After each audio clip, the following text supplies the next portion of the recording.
એમને જેલમાં મૂકતા હોય અને ત્યારે આખો મોરચો સંભાળતા હોય એવા આપણા વર્ષાબેન વસાવાનું આપણે તાળીઓના ગણગણાટથી સ્વાગત કરી લઈએ મિત્રો. તેમજ આપણા તમામ મહાનુભાવો અહીંયા તમામ આગેવાન શ્રીઓ અહીંયા પધાર્યા છે. દૂર દૂરથી આજુબાજુ ગામમાંથી આજુબાજુ જિલ્લાઓમાંથી અમારા વડીલ શ્રીઓ પધાર્યા છે. એવા તમામ આગેવાન શ્રીઓ વડીલોને અમે આમ આદમી પાર્ટી પરિવાર તરફથી આપનો ખૂબ ખૂબ આભાર વ્યક્ત કરીએ છીએ.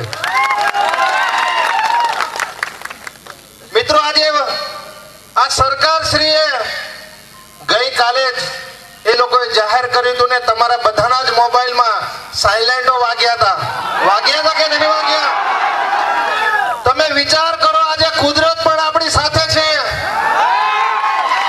કે આગાહી એટલી બધી કરવામાં આવી હતી અલગ અલગ જિલ્લાઓમાં, પણ તેમ છતાં આજે આ વરસાદ જે આપણી પર આજે મહેરબાન છે કે આજે આટલી જનમેદની ને આટલે આજે બધા ભેગા થયા છે અને આજે વરસાદ નથી પડ્યો એટલે કુદરતનો પણ આપણે આભાર માનવો જોઈએ મિત્રો. કેમ કે ચૈતરભાઈ વસાવા અને એમની આ પૂરી ટીમ એ દરેક સમાજના મુદ્દાઓ આ સરકાર સામે ઉઠાવે છે, આ સરકાર સામે મજબૂતાઈથી લડે છે. એના માટે જ આપણા સાહેબશ્રીને જેલમાં મૂક્યા છે. આપણા સાહેબશ્રી છેલ્લા 3 વાર જેલમાં ગયા, એમના ધર્મપત્ની 2 વાર જેલમાં ગયા, પણ તેમ છતાં મિત્રો આજે આ ચૈતરભાઈ અને એમના પરિવારનો આપણે ખૂબ ખૂબ આભાર માનવો જોઈએ કે આજે ઉમરગામથી અંબાજી હોય કે સમગ્ર ગુજરાતમાં આજે ચૈતરભાઈ ભલે જેલમાં છે પણ એમણે ઘરે ઘરે ચૈતરભાઈ પેદા કરી દીધા છે. અને આજે આખા ટ્રાઇબલમાં જે આ ઘરે ઘરે ચૈતરભાઈ પેદા કરી દીધા એ જ આ ભારતીય જનતા પાર્ટીને ખૂંચી રહ્યું છે. જ્યારથી આપણી આ જિલ્લા પંચાયત બની છે મિત્રો, આ ભારતીય જનતા પાર્ટીએ આપણા ચૈતરભાઈને એક નહીં જેવી સામાન્ય કેસમાં અઠવાડિયામાં 3 દિવસ સુધી તારીખો પાડતા હતા. આ લોકો એક દિવસ ચૈતરભાઈ જેલ તારીખ ભરવા ના જાય તો આ લોકો એમની પર વોરંટ કાઢતા હતા. તમે વિચાર કરો 2023 નો કેસ અને 2026 માં આ સરકારોએ જજમેન્ટ આપ્યું. આજે આ પ્રદેશના નેતાઓ અહીંયા ગાડી ઉપસ્થિત છે, એમણે ચૈતરભાઈને જવાબદારી સોંપી હતી કે ઉમરગામથી અંબાજી સુધી 400 સીટો 500 સીટોની જવાબદારી છે ચૈતરભાઈ તમારી ઉપર. અને આ 500 સીટોમાંથી આપણા ચૈતરભાઈએ રાત દિવસ ભૂખે તરસે પરિવારની ચિંતા કર્યા વગર દરેક સમાજમાં દરેક ગામે ગામ તમામ વિસ્તારોમાં જઈને આ ભારતીય જનતા પાર્ટીના ઉમરગામથી અંબાજીમાં આ તાલુકા પંચાયત આ જિલ્લા પંચાયતમાં સુપડા સાફ કરી નાખ્યા અને 400 સીટો લાવ્યા. આપણે કેટલી લાવ્યા? 400 સીટો. એ આ ભારતીય જનતા પાર્ટીના નેતાઓને પેટમાં તેલ રેડાઈ રહ્યું છે, એ જ અમને ગમતું નથી. આ ચૈતરભાઈ વસાવા ટૂંક સમયમાં જ આવે છે અહીંયા આપણી વચ્ચે.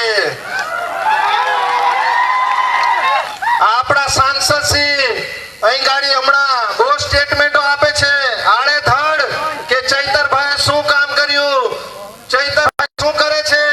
અરે ભાઈ તમે તો 30-35 વર્ષથી સાંસદ છો. હમણાં આપણા જ આગેવાનોએ કીધું એમ કે જે સાંસદ આજે 30-35 વર્ષથી પોતાના ગામનો રસ્તો ના બનાવી શકતો હોય એ શું આપણા લોકોનું ભલું કરવાનો છે.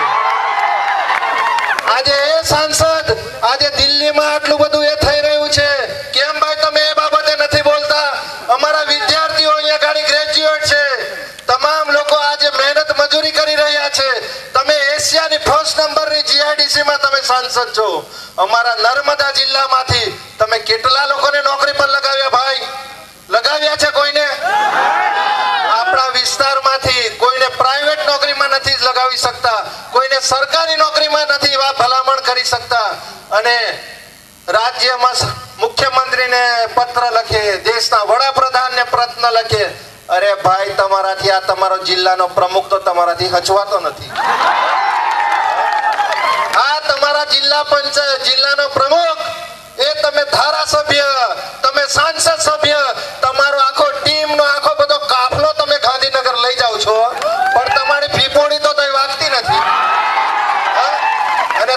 પાછા આવ્યા છો અમારા ચૈતરભાઈને દબાવવા માટે? હા, અને ડિબેટ કરવી હશે તો સાહેબ શાંતિથી થોડી રાહ જોજો. આવે છે અમારા સાહેબ. તમે કહેશો તે સ્થળ, તમે કહેશો તે સમય, તમે કહેશો તે જગ્યા, અમે આવનારા દિવસોમાં તમારી સાથે ડિબેટ કરવા માટે પણ તૈયાર છીએ. પેલી કહેવત છે ને, લાગશે વાર પણ આવશે. એટલે શાંતિ રાખજો. વધુ ન કહેતા આપણે આપણા આગેવાન શ્રીઓને અને આપણા ધારાસભ્ય શ્રી ચૈતરભાઈ વસાવાના જે ધર્મપત્ની આવ્યા છે એમને પણ આપણે સાંભળવાના છે. તો અમારી વાણીને અહીંયા ગાડી જ વિરામ આપીએ છીએ. જય હિન્દ, જય ભારત. એકવાર આ બધા જ મહાનુભાવો હમણાં બોલવા આવવાના છે એટલે જરા એક જોરદાર નારો લગાવી દઈએ આપણે.